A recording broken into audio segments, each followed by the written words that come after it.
خطبہ نمبر 210۔ آپ علیہ السلام کا ارشاد کرامی، جب کسی شخص نے آپ سے بدعتی احادیث اور متضاد روایات کے بارے میں سوال کیا۔ بسم اللہ الرحمن الرحیم۔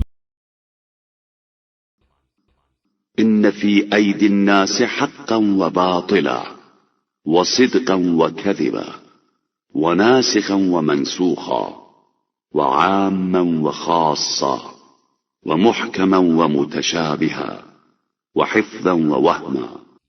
لوگوں کے ہاتھوں میں حق و باطل، صدق و کذب، ناسخ و منسوخ، عام و خاص، محکم و متشابہ اور حقیقت و وہم سب کچھ ہے۔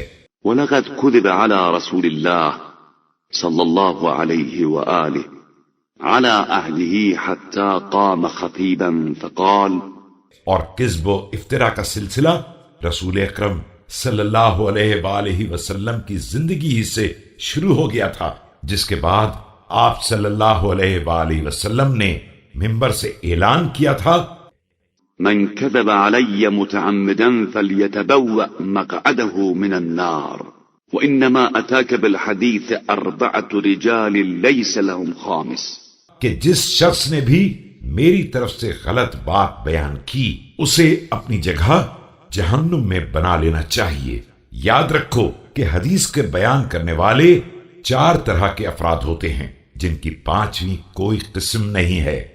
منافق، رجل منافق مظهر للإيمان متصنع بالإسلام لا يتأثم ولا يتحرج يكذب على رسول الله صلى الله عليه وآله متعمدا